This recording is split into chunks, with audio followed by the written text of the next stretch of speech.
Good morning mga ka-idol at salamat nga pala kay Babol Turion mga ka-idol. Shout out sa kanya at hinila niya yung bangka ko dito mga ka-idol at para mabara na natin ito mga ka-idol. So ito mga ka-idol ay diretsyo na ako pamana mga ka-idol.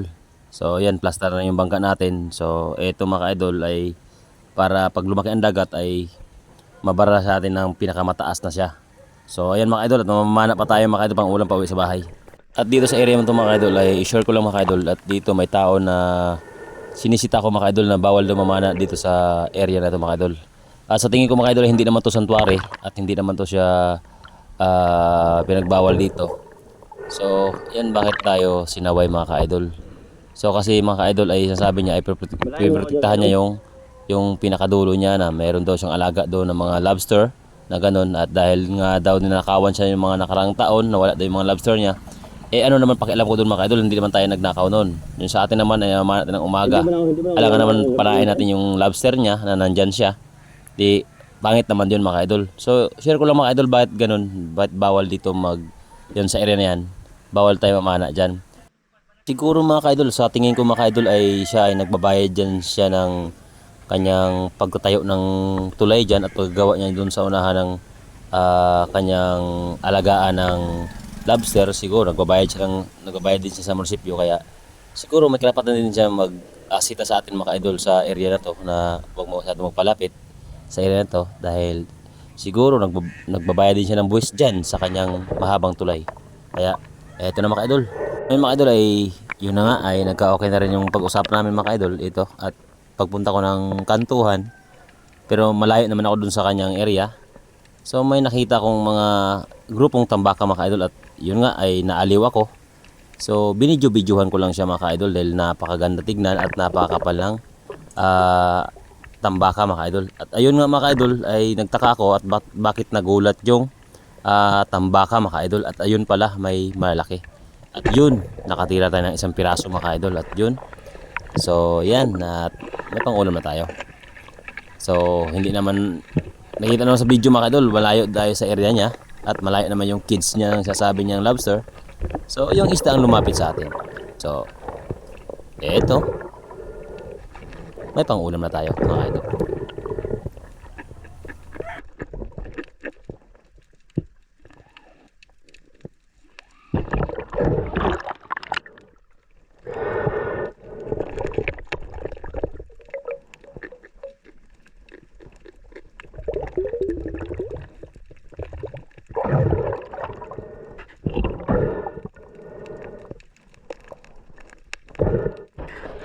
And again mga ka-idol, at yan nga mga ka-idol, sinaway na naman niya ako ulit mga ka-idol, sinigawan niya naman ako at galit na galit siya mga ka-idol na kung pwede ay magpalayo-layo ako mga ka-idol. At yung mga ka-idol, sobrang galit niya dahil nga talaga bawal daw talaga. Siya na rin naman nagsabi mga ka-idol kayo na mga ka-idol ay pwede naman distansya lang. So sobrang distansya ko naman mga ka-idol, yung isda naman ang lumapit sa atin mga ka-idol, di ba? So hindi mo balagan.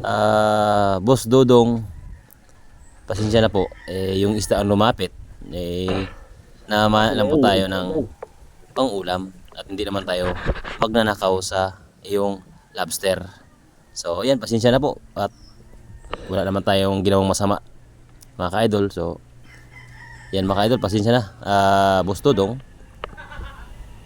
yung isang lumapit. So yan, malayo naman talaga tayo sa area mo.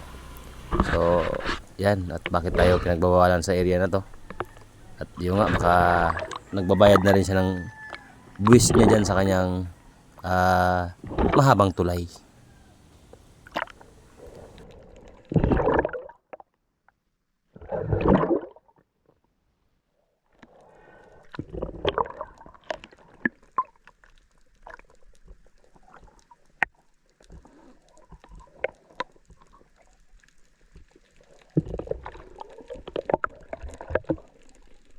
So nga ito mga ka-idol ay malayo na tayo dun sa area niya mga ka-idol at nagpapalayo-layo talaga tayo at lumipat ako dun sa may kantuhan na mas malayo talaga sa area niya. At ito, nakadali tayo ng mga lapo at saka isang balo mga ka-idol at hindi nga lang natin nabidyohan yung pagtira natin pero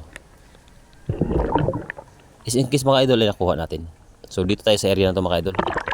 Yan, masyadong malayo na tayo dun sa area yung pinagbawalan tayo dun ni Boss Dudong. At ito nga mga ka-idol, at muntik pa akong nabungguan ng isang bangka mga ka-idol. At buti na lang ay nakatira ako ng malaki. At yun, di rin natin na videoan dun sa ilalim. Pero muntik ka na ito makabitaw mga ka-idol. Hindi ko na na-open ang video sa ilalim yung pagtira natin dahil masyado nang mabilis yung kanyang palangoy, kaya inabulan ko na siya. At yun nga, at ating naaktuhan na video ay yung paghila lang natin. At salamat naman sa Diyos at hindi tayo nabanggaan ng bangka pag-ahon ko. Mabuti na lang mga idol at tamang-tama pag-ahon ko ay medyo may distansya pa rin yung takbo nila sa akin. At ito mga idol, mayroon tayo na na isang lapo mga idol at pwede na ito pang dagdag pang ulam mga idol. At medyo may kailapan mga idol at yun, pababa din siya. At sana naman ay huwag siyang magpalalim masyado. At ayun mga ka-idol, at lumipat dun sa may giliran ng bato at may kailapan siya, ay tumago na rin ako mga ka-idol at para hindi niya rin ako makita. At yun, tamang tama, tinira ko na siya sa pool mga ka-idol. So itong mga spear fishing mga ka-idol ay talagang tiyagaan lang talaga to. At pag matyaga, mayroong nilaga. Eto, may lapo na tayo ulit pangdagdag sa tuhugan. At eto mga ka-idol, nagbawas ako ng load mga ka-idol dahil may napansin ako dun sa may bato. Nag-uumpukan sila. Ay ito mga ka-idol ay hindi ito parrot fish mga ka-idol, ay isang itong tinatawag na buntugon. Isda sa pool mga ka-idol. Itong isda na to idol ay isang buntugon. Masarap to pang ihaw mga ka-idol. Pero magkaiba to sa parrot fish mga ka-idol. Hindi to parrot fish pa ano lang po. Ito ay buntugon mga ka-idol. Isda po ito sa yung lusay.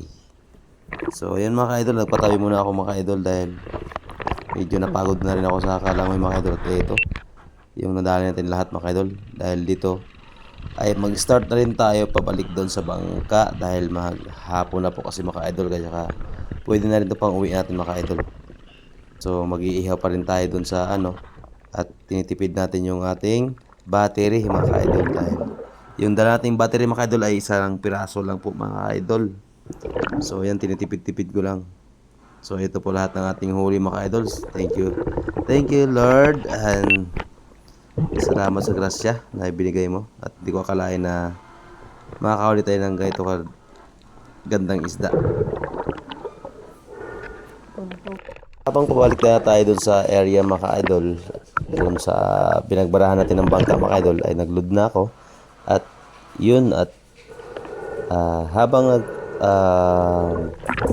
pabalik tayo doon, so nag-aabang din tayo ng isda na baka may matira pa tayo at madagdag. Baka kita pa tayo ng magandang isda. So habang papunta na tayo sa area ng ating pinaglagyan ng bangka dahil may plano ako doon na gusto ko mag-ihaw. Pero sana maka-out pa ng ating battery para makapag-ihaw tayo doon. So yun mga idol, ang daming mga putian na maliit mga idol. Ayun, nakatira ako ng isang piraso. So nakakatuwa naman ay nakadagdag tayo ng isa pang putian. Tsaga-tsagaan lang talaga mga ka-idol sa ating mga ganitong pamumuhay sa pamamana. At kailangan mo talaga magtsaga para may pangulam ka talaga. At buti na lang mga ka-idol ay nakisama rin ang ating battery mga ka-idol, ay nakakuha din tayo ng medyo maganda-ganda at hindi tayo binigo sa araw na ito mga ka-idol. Ganito talaga mga ka-idol sa buhay ng pamamana mga ka-idol. Basta may isda na nagpapakita na pwede naman siyang iulam, ay talagang pwede mo siyang tirahin mga ka-idol. Dahil mas maganda yung sarili mong huli kaysa iyong binili. At napakalaki na rin ng save mga ka-idol pag namana ka at kung bibili ka pa sa binibilihan ng isda. Dahil magkano rin ang isda ngayon ay napakamahal din. At 130 ang kilo ang pinakamura. So eto mga ka-idol, malaking bagay na sa atin mga ka-idol ang ating mga nahuli mga ka-idol. Dahil napakalaking bagay na ito para pang ulam. At di na tayo makabili sa mga binibintad sa may bayan. So ito na mga idol, nandito na sa area mga idol. At shout out na lang din pala sa mga ating mga viewers, sa lahat ng mga sumusuporta sa atin. At yan po ay sana po ay patuloy kayong sumusuporta sa ating mga adventure na ginagawa. Yun, magpaplano ako mag-ihaw doon mga idol. At sana ay hindi pa mag-surrender ang ating battery ng ating GoPro mga idol. Dahil sa pag-uwi ko doon sa kabila mga idol ay lalangoy lang din ako mga idol. Yan, lalangoy lang din ako. Nakadabis mga idol, ang kinakaganda lang mga idol ay nakabigay pa tayo ng pang-ulam kay tatay mga idol sa nagbantay sa area nito mga idol. Ay itong barahanan na ito mga idol ay siya yung bumabantay dito mga idol. At pag nagbara kayo dito mga idol, kailangan yung magbayad pag nagbara kayo ng bangka dito. So yun lang po yung extra income niya. Kawawa din naman mga idol. At ito, buti na lang nakapagpahana tayo. At yun, nakaulam tayo, nakaihaw tayo. At yun, pinagdingasan niya pa tayo. At may pang-ulam na din siya mga idol. Thank you.